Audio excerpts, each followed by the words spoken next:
Hello, আসসালামু আলাইকুম। শখের খামার ফরিদপুর ইউটিউব চ্যানেল এবং ফেসবুক পেজ থেকে ছোট্ট একটা শর্ট ভিডিও নিয়ে চলে আসলাম। তো আজকে হচ্ছে আমার ব্রয়লার মুরগির বয়স 22 দিন। তো 22তম দিন রাতের আপডেট আপনাদের সাথে শেয়ার করব। তো ভিডিওটিকে স্কিপ না করে অবশ্যই শেষ পর্যন্ত দেখবেন।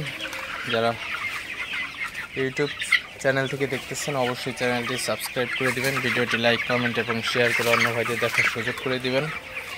এবং যারা ফেসবুক পেজ থেকে দেখতেছেন অবশ্যই পেজটি ফলো দিয়ে সাথে থাকবেন। তো ভিডিওটি শুরু করা যাক। তো আজকে হচ্ছে আমার ব্রয়লার মুরগির বয়স 22 দিন। তো 22তম দিন রাতে আমি হচ্ছে মুরগিকে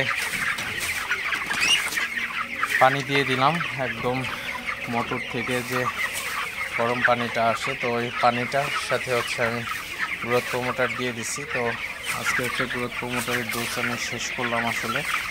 তো কালকে থেকে আমি গ্রোথ প্রমোটার দিব না। তো গ্রোথ প্রমোটারের একটা নির্দিষ্ট ডোজ থেকে আসলে 5 দিন 6 দিনের বেশি আসলে একটা না কোনো ওষুধে আসলে দেওয়া ঠিক না। তো আমি আসলে দিলাম 6 দিনের মতো। তো 2 দিন অফ রাখবো, তো আবার 2 থেকে 3 দিন দিব আসলে লাস্টের দিকে। তো গ্রোথ প্রমোটার দিয়ে দিলাম রাতে। তো রাতে খাবারও দিয়ে দিলাম আসলে। তো আজকে হচ্ছে একটু বিজি ছিলাম, এই কারণে খাবার দিতে পারি না দিনের বেলায়। তো দুপুরের দিকে খাবার শেষ হয়ে গেছে, কিন্তু আমি খাবারটা সন্ধ্যার দিকে দিলাম আসলে ব্যস্ততার কারণে। তো মুরগিগুলো আসলে পাগলের মতো হয়ে গেছিলো। তো খাবার দেওয়ার পরে আসলে সব মুরগিগুলাই খাবার খাইছে। তো আমার একটা জিনিস আসলে লক্ষ্য রাখা উচিত যে মুরগির খাবার এই জিনিসটা। তো যাই হোক, আপনাদের যাদের ব্রয়লার খামার আছে অবশ্যই ব্রয়লার মুরগির বেশি বেশি যত্ন নেবেন, কারণ এই প্রচণ্ড শীতের মধ্যে ব্রয়লার মুরগির আসলে যত্নটা একটু বেশি নিতে হয়। তো আর অবশ্যই আমি একটা জিনিস, খাবার পাত্র এবং পানির পাত্র কিন্তু আমি পর্যাপ্ত পরিমাণে দিচ্ছি। পর্যাপ্ত পরিমাণে বলতে যেভাবে দিচ্ছি আসলে এটাই আসলে এগুলাই ঠিকঠাক আছে। তো কমও না বেশিও না।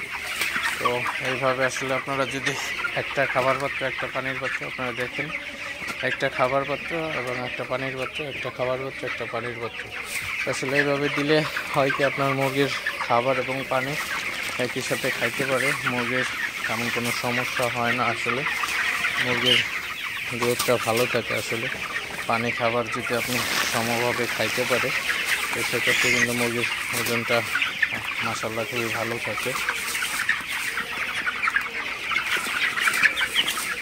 তো আমি হচ্ছে খাবার এবং পানি দেওয়ার পরে অবশ্যই মুরগিগুলোকে বেশি বেশি তাড়াই দিই। তো ব্রয়লার মুরগিকে যত বেশি তাড়ানো যায় মুরগিগুলো ভালো থাকে বেশি, সুস্থ থাকে বেশি, এবং মুরগির খাবার খায় ওজনটাও কিন্তু ভালো আসে সেই তুলনায়। তো আপনারা অবশ্যই ব্রয়লার মুরগিকে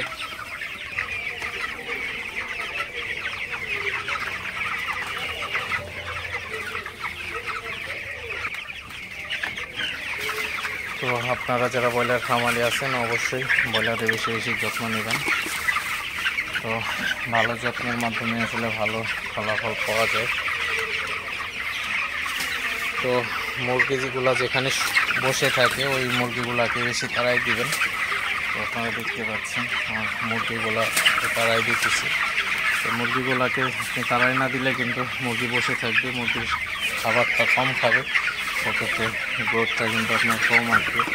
তো অবশ্যই আপনারা মুরগিকে যতটা পারেন মুরগিকে তাড়াবেন, তাড়াইলে মুরগির ওজনটা খুবই ভালো আসে। তো যাই হোক, ভিডিওটি আর বেশি বড় করবো না। সবাই ভালো থাকবেন, সুস্থ থাকবেন। শখের খামার ফরিদপুর ইউটিউব চ্যানেলকে অবশ্যই সাবস্ক্রাইব করবেন, লাইক করবেন, কমেন্ট করবেন এবং শেয়ার করে অন্য ভাইদের দেখার সুযোগ করে দেবেন। এবং যারা ফেসবুক পেজ থেকে দেখতেছেন অবশ্যই পেজটি ফলো দিয়ে সাথে থাকবেন। তো দেখা হবে অন্য কোনো নতুন ভিডিওতে। আসসালামু আলাইকুম।